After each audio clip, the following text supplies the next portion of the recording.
This is PullCounterBoxing. Please hit the bell icon so you can receive your notification whenever I drop a diamond gem. So, what we got going on today, I just heard some wonderful news, is that Terence Crawford finally has decided to focus on Shawn Porter. Yes, my friends, you heard it here. Terence Crawford is actually thinking about fighting Shawn Porter. Now, don't get it twisted. You know, he should have been thinking about this fight the entire time, because there are only a few top welterweights left in the division, and rapidly you have Bruce Ennis coming up, and Virgil Ortiz. The whole new class is coming up, and the old class has been sitting on top for a little bit too long to not have all mixed it up. And Bud is the late welterweight. And what I mean by that is he's the last one to get in on the mix, and he has kept himself at top rank because of that business, not wanting to, cross networks, have caused a lot of problems for Terence Bud Crawford to get fights with the other welterweights. Not only that, Bud is a difficult champion to work with. Bob Arum is a difficult promoter to work with, because they're always looking at the angle to get the most money for themselves.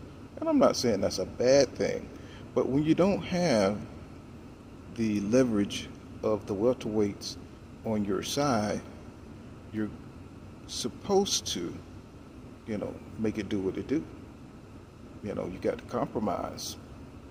And we haven't seen that in the last 2 years. I think Bud became a welterweight in 2018 when he beat Jeff Horn for the WBO championship belt. With that said, we have seen a bunch of subpar competition. And I know a lot of people say, you dump on Bud, but that's because Bud is such a great fighter, and you can support a great fighter because of his skills and what he can do in that ring. But when you see that special talent fighter not fight up to his potential, then you gotta take a second look. You got to do a double take. It's like, what are you doing? Because all those fights he's fought at 147 should have been against Keith Thurman, Shawn Porter, Danny Garcia, and Errol Spence. But what we have today is a bunch of propaganda to keep fighters from fighting each other. And that's what's bringing the whole entire sport down. Oh, what have this fighter done? This fighter has done nothing. Bud would knock him out.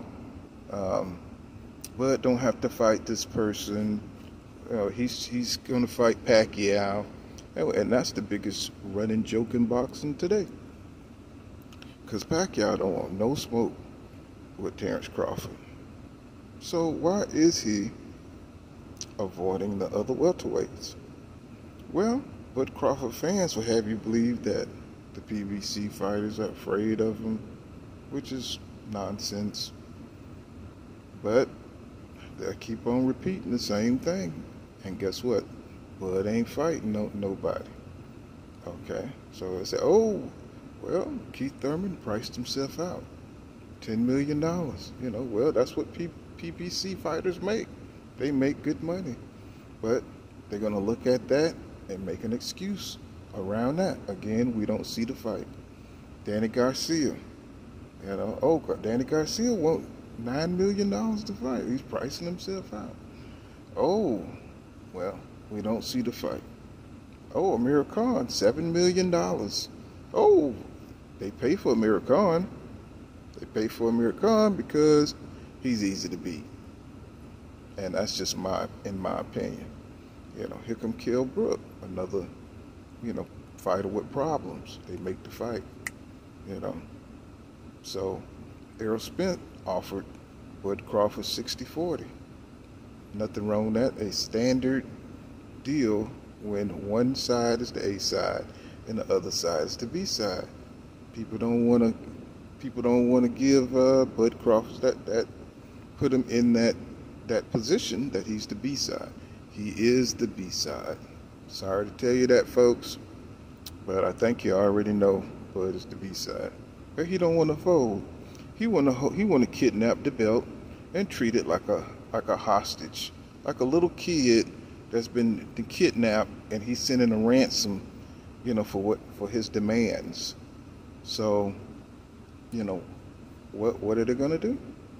So that's kind of messing up the whole situation at welterweight, because Errol is looking to be undisputed. Terence is looking to hold Errol Spence up by holding on to the belt. So what kind of agreement can they come to? Oh, so 50-50 when you fought nothing but fighters that you can beat, and you fought none of the top welterweights? That don't seem fair at all. But the Bud Crawford fans, that's a fair deal. You know, we have never seen that in boxing ever. And I've never seen that kind of support for a boxer who hasn't beat anybody in the weight class that he moved up to. You know, he haven't beat Shawn Porter, he haven't beat Keith Thurman, he haven't beat Danny Garcia, but he still thinks he deserved 50-50 because he was undisputed at 140. Really? 140 and you deserve 50-50 at 147? You know, don't you know, as most boxing purists know, that when you move up to a weight class, that's a promotion. That's a higher ranking class. You know, you don't get the accolades at 140 that you would get at 147, and 147 don't get the accolades as you move up to 154, as what people have done in 154. But they keep trying to change. They keep trying to change the narrative of how boxing is structured, so their favorite fighter can skip all traditions, all traditional values of boxing, so their favorite fighters can be special, just like they're doing with Canelo. But I'm not. That's a separate video. But I'm gonna cut this short because, you know, I just want to see if Terence is serious about fighting Shawn Porter. Shawn Porter's a hell of a fighter, and I think it's going to be a tough fight for Terence Crawford because he's not been active. He haven't fought the best competition, but I do believe he has the skill to make it a really, really interesting fight. So this is PullCounterBoxing. I'll come at you with another one. I'm trying to keep these videos short. Hit the notification so you can receive my videos in the future. And thank you for supporting the channel.